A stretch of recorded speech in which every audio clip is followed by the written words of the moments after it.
Hello everyone, this is Victor and welcome back to my channel. Today I'm going to talk about food on board for flight attendants, so give you an idea what we are eating. And again, this applies only to the airline where I work. All airlines have different process and way of working. So welcome to my channel.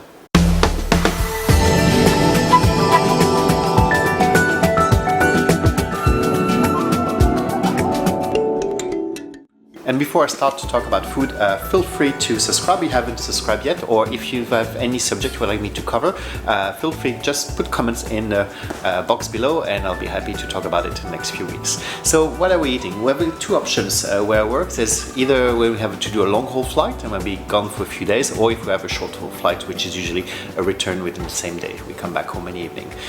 So if it's a long flight, we are very lucky because the airline where I work, and it's one of the only airlines I think is doing it, offers a buffet. So here are the three images, and I forgot to film. We start to have options with salad. So we've got a green salad, we've got seeds, we've got cheese, hummus, and tomatoes, and a few things you can put in the salad. And then also we've got all the hot options, which is usually based of at least rice. We're going to get some chicken, we're going to get quite often some red meat, some beef. We'll get vegetarian option, we get steamed vegetables, so you can really have a healthy dinner or lunch when you're on board, and that's really good thing. Something changed last October because we had a new contract that came on board, so we're really lucky to have this option. If we, the only thing, if you let's say you're vegetarian, it's the same meal that comes all the time. They did not change very much. However, the chicken and the beef usually will match. It's the same recipe as what the passengers will get. So that changes every 4 or 5 months usually. And the great thing, you don't have to pack any food. You just go, and then you don't have to carry anything back home or have to do dishes.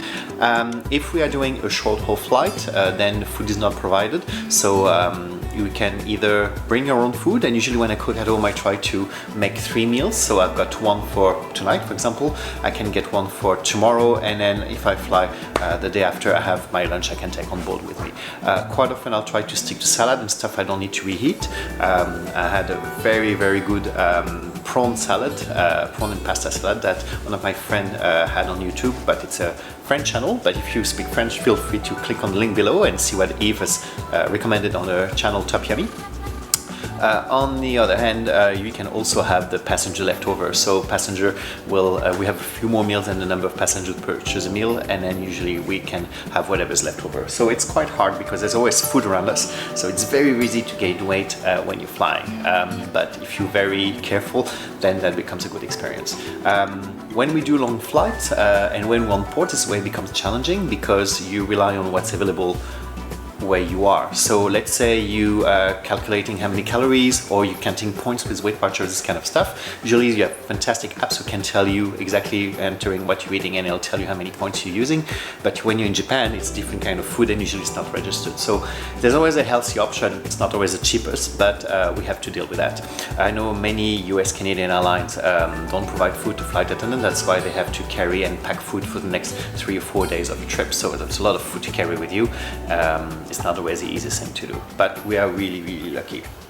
That's it. That was just an insight about crew food where I work.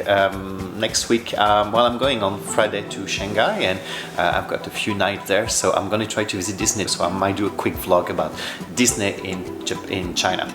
And again, feel free to suggest any subject you want me to talk about. I'll see you next week. Bye.